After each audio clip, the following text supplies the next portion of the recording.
Hello दोस्तों, मैं मनोज शर्मा एक बार फिर से आप सभी का स्वागत करता हूं मेरे आज के इस वीडियो में।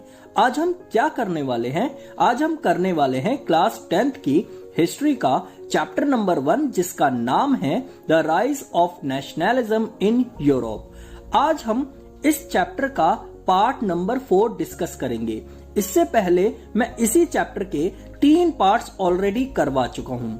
अगर आप में से किसी ने भी कोई सा भी पार्ट नहीं देखा है तो लिंक इन तीनों पार्ट्स का मैं नीचे डिस्क्रिप्शन में डाल दूंगा ताकि आप लोग तीनों पार्ट्स को देख सको। चलिए हम शुरू करते हैं इस चैप्टर का पार्ट नंबर 4, जिसका नाम है the age of revolutions. Subscribe कीजिए मेरे चैनल को और लेटेस्ट वीडियो देखने के लिए बेल आइकन को क्लिक कीजिए। साथ ही साथ लाइक, शेयर और कमेंट भी जरूर कीजिए। 1830 से 1848 तक ना काफी रेवोल्यूशंस हुए थे, इसलिए हम इसे एज ऑफ रेवोल्यूशन भी कहते हैं। अब सवाल ये आता है कि भाई ये रेवोल्यूशंस क्यों हुए? तो इसे समझने के लिए पहले हमें पिछले पार्ट को देखना होगा। पिछले पार्ट में हमने देखा था कि जो 2 आइडियाज थे ना, वो पूरे यूरोप में फेमस या पॉपुलर हो गए थे। कौन से थे दो ये आइडियाज? पहला आइडिया था लिबरलिज्म, मतलब लिबर्टी, इक्वालिटी, आजादी मिले सबको समान अवसर मिले। और दूसरा आइडिया था नेशनलिज्म का, यानी कि अपने देश के प्रति प्यार और निष्ठा। तो लिबरलिज्म और नेशनलिज्म ये दोनों आइडियाज पूरे यूरोप के अलग अलग पार्ट में, जैसे Italy, German states, Ireland and Poland, हर जगह फेमस हो गया था। इन्हीं दो आइडियाज की वजह से 1830 से 1848 तक काफी रेवोल्यूशंस हुए। और ये जो रेवोल्यूशंस हो रहे थे, इनको आगे जो ले जा रहे थे ना, वो थे एजुकेटेड मिडिल क्लास। अब इसमें कौन कौन आते हैं? इसमें आते हैं डॉक्टर्स, टीचर्स और इंडस्ट्रियलिस्ट। तो यहां हमने कारण देख लिया कि आखिर रेवोल्यूशंस क्यों हुए। आगे चलते हैं और बात करते हैं पहले रेवोल्यूशन की। पहला रेवोल्यूशन 1830 में हुआ था, यानी कि 1830 में हुआ था। ऐसा क्या हुआ 1830 में? तो इसमें आपको 2 चीजें याद रखनी है। पहली चीज जुलाई रेवोल्यूशन और दूसरी चीज ग्रीक रेवोल्यूशन। जुलाई रेवोल्यूशन की अगर हम बात करें तो इसमें सिर्फ 2 पॉइंट याद रखने हैं, ठीक है? पहला पॉइंट मैं आप लोगों के साथ डिस्कस करवाता हूं। पहला पॉइंट है बॉर्बन किंग्स वर ओवरथ्रोन, यानी कि बॉर्बन किंग को उठाकर फेंक दिया गया। पता है ना आप सभी को बॉर्बन किंग्स के बारे में। देखो 1789 में फ्रेंच रेवोल्यूशन के टाइम पर राजा महाराजा का शासन खत्म हो गया था, लेकिन बाद में 1815 में 4 लोग, कौन कौन? ऑस्ट्रिया, रशिया और ब्रिटेन, इसे फिर से वापस लेकर आ गए थे, जहां उन्होंने ट्रीटी ऑफ वेना साइन भी किया था। अब फिर से 1830 के जुलाई रेवोल्यूशन में बॉर्बन किंग को उठाकर फेंक दिया गया, मतलब इस सिस्टम को खत्म किया गया और यहां पर कॉन्स्टिट्यूशनल मोनार्की सेटअप किया गया। मतलब एक ऐसा सिस्टम जिसमें शासन तो राजा महाराजा का ही रहेगा, लेकिन उन्हें काम कानून के अंदर रह के ही करना होगा, मतलब लॉ के अकॉर्डिंग चलना होगा। और उसका जो हेड बनाया गया था वो था लुइस फिलिप। अब बात करते हैं इसी के, यानी कि जुलाई रेवोल्यूशन के ही सेकंड पॉइंट की। Revolution started in Brussels. Revolution start हुआ ब्रसेल्स में। और ब्रसेल्स कहां पे है? ब्रसेल्स बेल्जियम का कैपिटल यानी कि राजधानी है। तो ब्रसेल्स में रेवोल्यूशन स्टार्ट हुआ और धीरे धीरे ये पूरी कंट्री में फैल गया। उसके बाद क्या हुआ? Under United kingdom of the Netherlands, ये लोग यूनाइटेड किंगडम के अंदर थे और इन लोगों को क्या चाहिए था? इन लोगों को चाहिए थी आजादी। तो क्या हुआ? ये लोग जो है आजाद हो गए, मतलब यूनाइटेड किंगडम ऑफ नीदरलैंड से आजाद हो गए। तो ये था आपका 1830 के रेवोल्यूशन का पहला पॉइंट, जिसमें हम लोगों ने जुलाई रेवोल्यूशन के बारे में अच्छे से समझ लिया। चलिए अब हम आगे चलते हैं और 1830 के रेवोल्यूशन का सेकंड पॉइंट के बारे में बात करते हैं, जिसका नाम है ग्रीक रेवोल्यूशन। चलिए अब हम बात करते हैं पॉइंट नंबर 2 की, ग्रीक रेवोल्यूशन। ग्रीक जो था ऑटोमन एम्पायर के अंडर था। अब हुआ क्या, वो जो दो आइडियाज थे ना, कौन से, वही लिबरलिज्म और नेशनलिज्म, ये आइडियाज पूरे यूरोप में फैल चुके थे। अब ग्रीक ने सोचा कि जब सब लोगों को आजादी मिल रही है तो हमें भी आजादी चाहिए। क्या चाहिए, आजादी चाहिए। तो क्या हुआ, उन लोगों ने अपना स्ट्रगल 1831 में स्टार्ट किया था। क्या करने के लिए, आजाद होने के लिए। अब ये लोग अकेले आजाद नहीं हो पा रहे थे, तो इनकी मदद की गई। किन किन से मदद मिली इन्हें, कहां कहां से मदद मिली, वेस्टर्न यूरोपियन कंट्रीज से। और किससे मिली, जो पोएट्स होते थे उनसे हेल्प मिली। और किन से हेल्प मिली इन्हें, आर्टिस्ट लोगों से हेल्प मिली। इन सब ने मिलकर एक साथ आजाद होने के लिए लड़ाइयां की। अब आगे चलते हैं और बात करते हैं कुछ और टॉपिक्स की, जिसमें हम romanticism, hunger hardship and the revolutions of the liberals के बारे में पढ़ेंगे। चलिए बात करते हैं सबसे पहले टॉपिक की, जिसका नाम है रोमांटिसिज्म। अब हमने देखा कि नेशनलिज्म का मतलब होता है कि अपने देश के प्रति प्यार और निष्ठा। तो इन लोगों को लगा कि ये जो नेशनलिज्म की फीलिंग है ना, ये कैसे लाया जाए, यानी कि कैसे लोगों के अंदर जगाई जाए। मतलब कल्चर से ना इमोशंस में टच करना है, यानी कि जो कल्चर है ना उसको इमोशन में कन्वर्ट करना है। तो और नेशनलिज्म की फीलिंग को जगाना है। तब जाकर स्टार्ट हुआ क्या, रोमांटिसिज्म। क्या होता है ये रोमांटिसिज्म, अगर हम बात करें, a cultural movement to develop a particular form of nationalist sentiment, यानी कि अपने कल्चर के लिए और अपनी कंट्री के लिए लोगों के अंदर प्यार हो, इसके लिए क्या हुआ, कल्चरल मूवमेंट स्टार्ट हुआ। तो इसमें एक नाम जो है हमें याद रखना है, और वो है जर्मन फिलोसफर। उनका नाम क्या था, जोहान गॉटफ्रीड। तो इसने क्या किया, अपने कल्चर और कंट्री के प्रति जो प्यार होना चाहिए उसे जगाने के लिए फोक सॉन्ग, फोक डांस, फोक पोएट्री, ये सब सुना सुनाकर इसने ट्राई किया। इसे आप सब ऐसे समझो कि जैसे कि इंडिया में अलग अलग राज्य, यानी कि जैसे कि बिहार हो गया, पंजाब हो गया, इन सब में क्या होता है, वहां पर उसी टाइप के सॉन्ग्स ज्यादा चलाए जाते हैं। जैसे कि बिहार में बिहारी सॉन्ग्स जो होते हैं, ठीक है ना, और पंजाब में पंजाबी सॉन्ग्स जो होते हैं, ठीक है ना। तो जोहान ने यही दिमाग लगाया और अलग अलग जगह पर जाकर लोगों के लिए उन्हीं के कल्चर के हिसाब से सॉन्ग्स बनाए, डांस वगैरह शुरू किया गया, ताकि लोगों के अंदर नेशनलिज्म की फीलिंग को जगाया जा सके। चलिए अब हम आगे चलते हैं और बात करते हैं एक नए टॉपिक की, एंड ऑफ 18th सेंचुरी।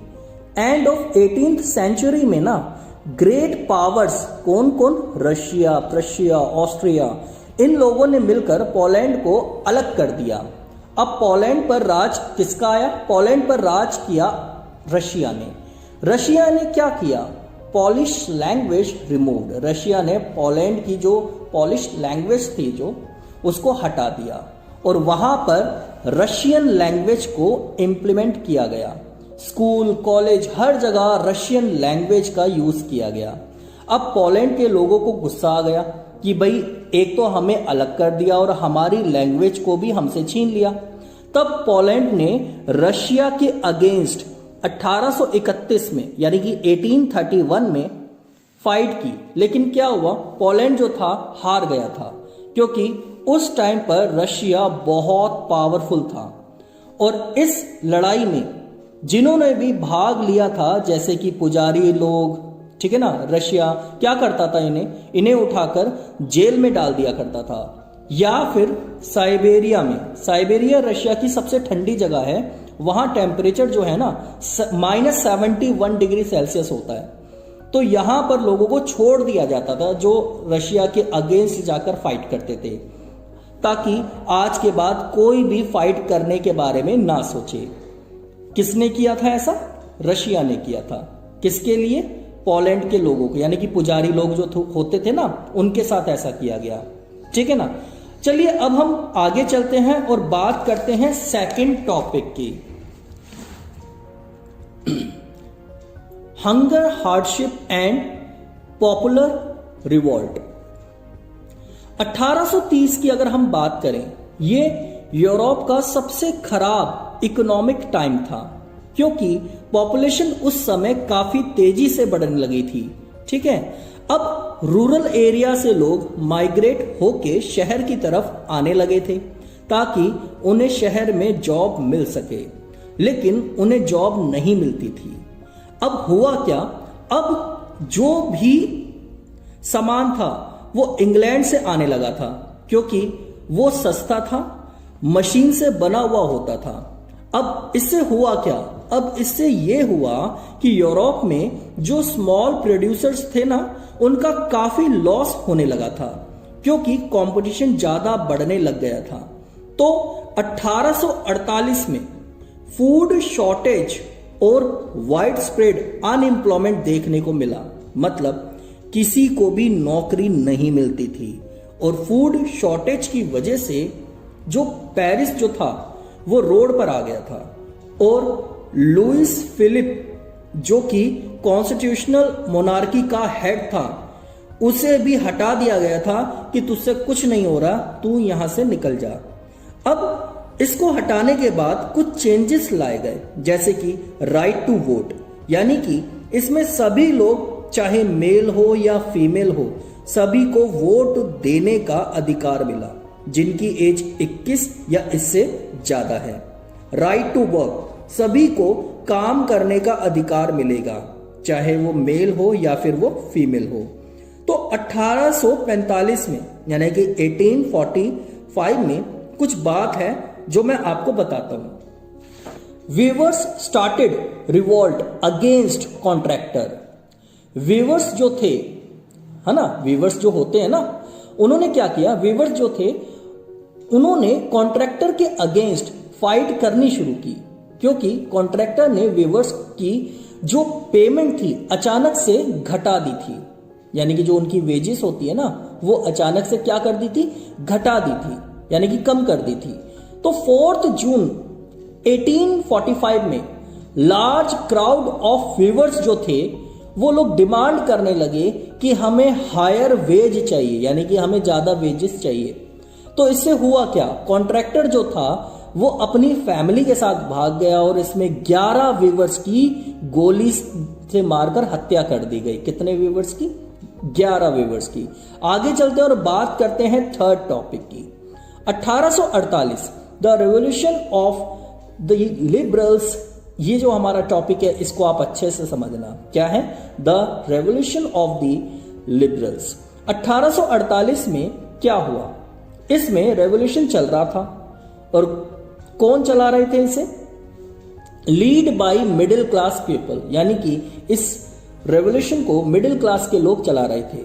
तो इन लोगों की डिमांड थी कि wanted to establish nation state. इन लोगों की डिमांड थी कि नेशन स्टेट बनाने की, मतलब एक ऐसा स्टेट जिसमें कॉमन लैंग्वेज हो, कॉमन कल्चर हो, कॉमन हिस्ट्री हो और कॉमन ट्रेडिशन हो, ये सब हो। यानी कि इनका एक ड्रीम था कि भाई एक नेशन स्टेट बनाया जाए। पार्लियामेंट्री प्रिंसिपल्स, इनकी ये भी डिमांड थी कि पार्लियामेंट्री प्रिंसिपल होगा, यानी कि पार्लियामेंट्री प्रिंसिपल्स होता है एक कॉन्स्टिट्यूशन हो, फ्रीडम ऑफ प्रेस और फ्रीडम ऑफ एसोसिएशन, मतलब अपनी पार्टी बनाने की फ्रीडम होनी चाहिए, मतलब इनकी एक ऐसी भी डिमांड थी। ठीक है ना। आगे चलते हैं। यहां से एक बात आपको जाननी जरूरी है, छोटी सी बात है। In German regions political associations व middle class professionals. German regions में ना उस टाइम पे पॉलिटिकल एसोसिएशन जो थे, मतलब पार्टी वगैरह जो थी, वो सारे मिडिल क्लास से भरे हुए थे। यानी कि किससे भरे हुए थे, उसमें पार्टी में जितने भी लोग थे वो सारे मिडिल क्लास से भरे हुए थे। डिसाइड टू वोट, क्या हुआ, इन लोगों ने डिसाइड किया कि हम सब वोट देंगे, किसको, ऑल जर्मन नेशनल पार्टी को। किसको, ऑल जर्मन नेशनल पार्टी को। तो इन लोगों ने ऑल जर्मन नेशनल पार्टी को वोट दे दिया। 18 मई 1848 यानी कि 18 मई 1848 में 831 मेंबर्स इलेक्टेड, यानी कि 831 मेंबर्स इलेक्टेड। 18 मई 1848 में 831 मेंबर जो हैं इलेक्ट हुए और इन सभी मेंबर्स ने मिलकर जर्मन नेशन के लिए एक कॉन्स्टिट्यूशन ड्राफ्ट किया।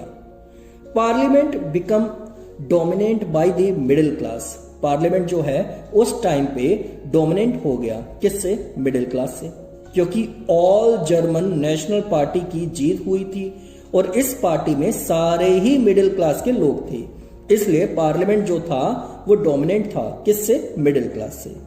तो जो पार्लियामेंट थी उन्होंने क्या किया, वर्कर्स और आर्टिशंस की जो भी डिमांड थी उन्हें मानने से मना कर दिया, क्योंकि इन लोगों ने पार्टी को जिताने के लिए मिडिल क्लास की हेल्प की थी। तो वर्कर्स और आर्टिशंस जो थे ना, इन लोगों ने क्या कहा? इन लोगों ने यह कहा कि अब हम मिडिल क्लास की हेल्प नहीं करेंगे, आप हमारी डिमांड को मान लो।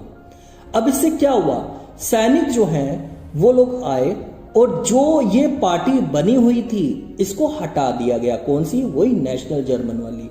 यानी कि मिडिल क्लास ने जो इतनी मेहनत की थी वो सब मिट्टी में मिल गई। आगे चलते हैं। चेंजेस वर मेड, लेकिन चेंजेस आए, काफी चेंजेस आए। अब जो फिर से मोनार्की सिस्टम था, यानी कि राजा महाराजा का शासन फिर से वापस लाया गया था। अब ये लोग समझ गए कि अगर हमने फिर से लोगों को परेशान किया, लोग फिर से हमसे लड़ाई करेंगे, फिर से रेवोल्यूशन होगा। इसलिए ये इस चीज से बचने के लिए दो चीज लेकर आए। कौन सी वो दो चीज लेकर आए?